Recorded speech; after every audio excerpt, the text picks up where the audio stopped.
Welcome to Global Treats, where tonight I will be making a chicken dhansak.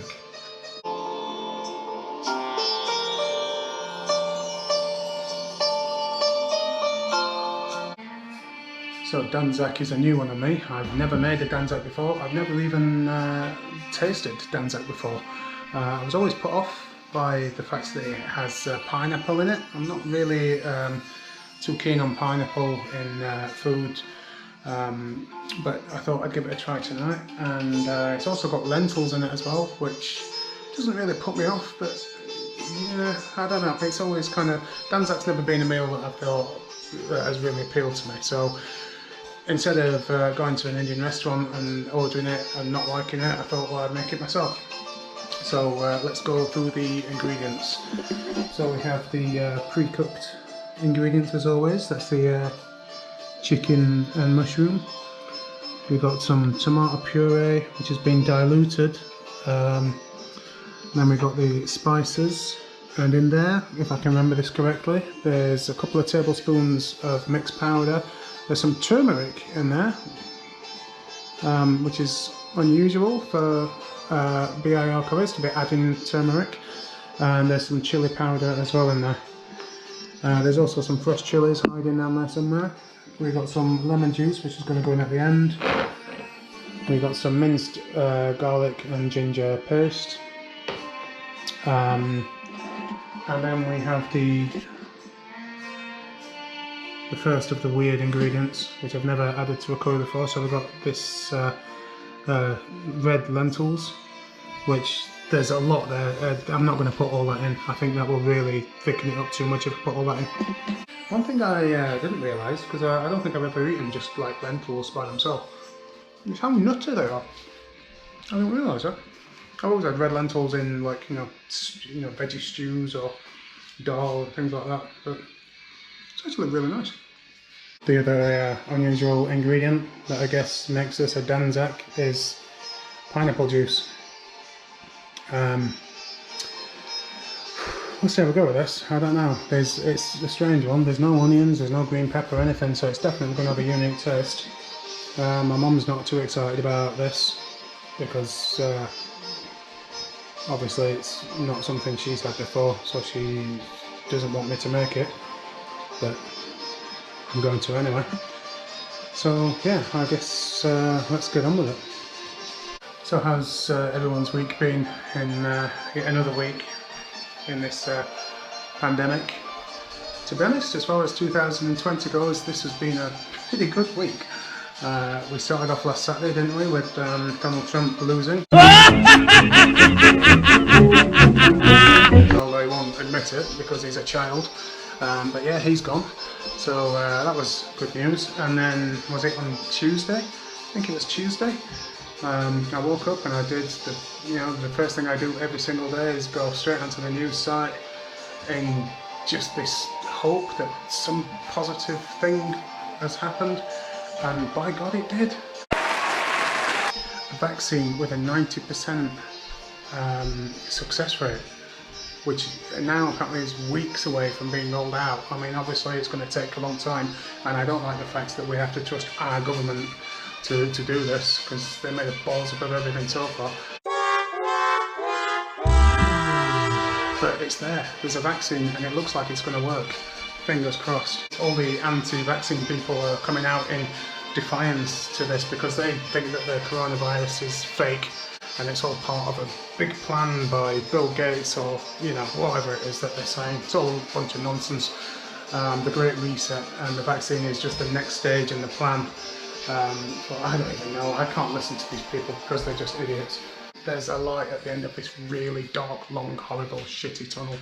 And me, as soon as they send me the letter that says you can have a vaccine, I will be running to the front of that queue. So yeah, anyway, so that happened. And then was it yesterday? Dominic Cummings left Downing Street. He's gone. He followed his good vote leave friend Lee Keynes out the door, and neither of them are there anymore. which is a good timing actually, because is it what we're like 5 weeks away from leaving the EU without a deal, which is going to go really well for businesses. Yeah, he's gone. He's created this mess, him and his Vault League buddies, and they're just walking away and letting everyone else deal with it. So yeah, good for him. Anyway, back to the curry. Well, it feels very strange not frying off any onion or green pepper, but oh shit, that wasn't good stuff. Yeah, the first thing I need to do is just fry off a couple of tablespoons of ginger and garlic. This is going to spit everywhere. It's not even on the heat. I reckon this is going to be a weird curry, this one. I don't know what this is going to turn out like. I've never had a dhansak before, and I don't even know if this is going to even be a dhansak.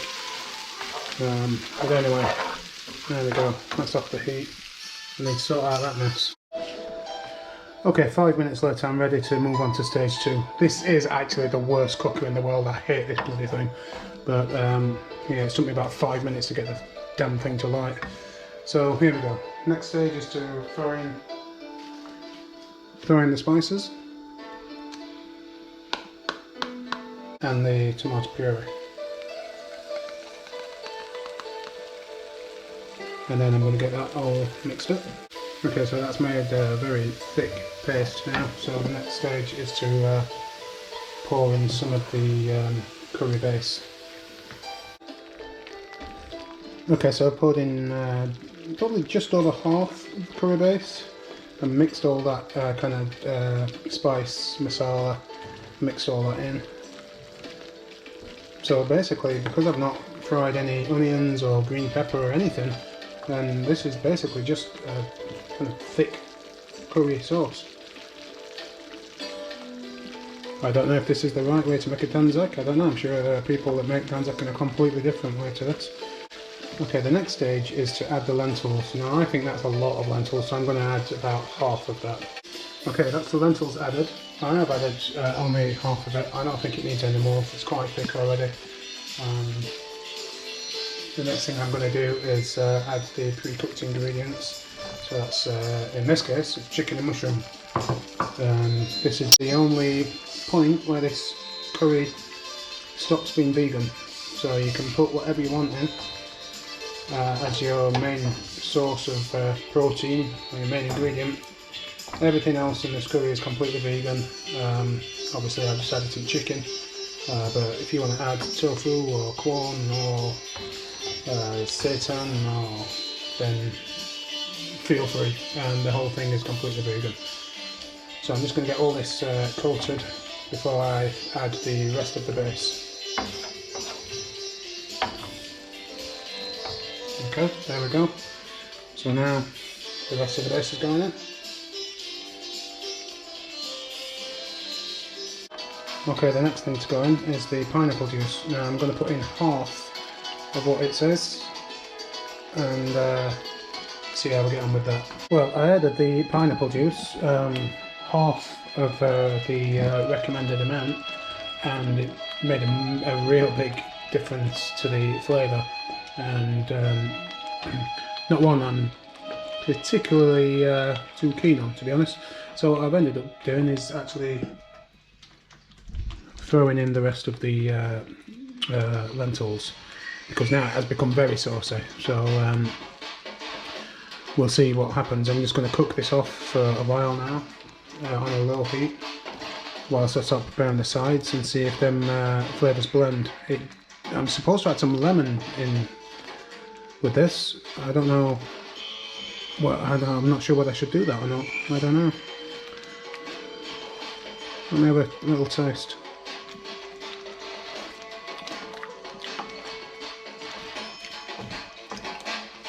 I mean, I like it. It's nice. It's definitely fruity. I don't think my mum will like it.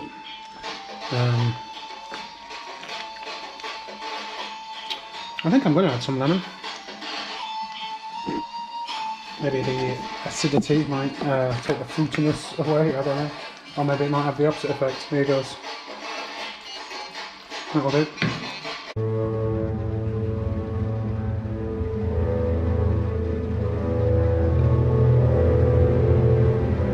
So here we are.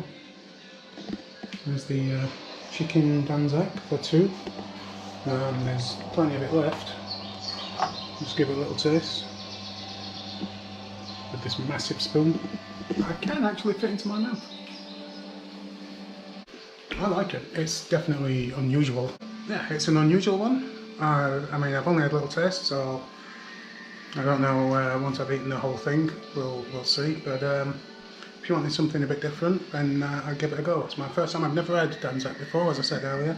So there we go.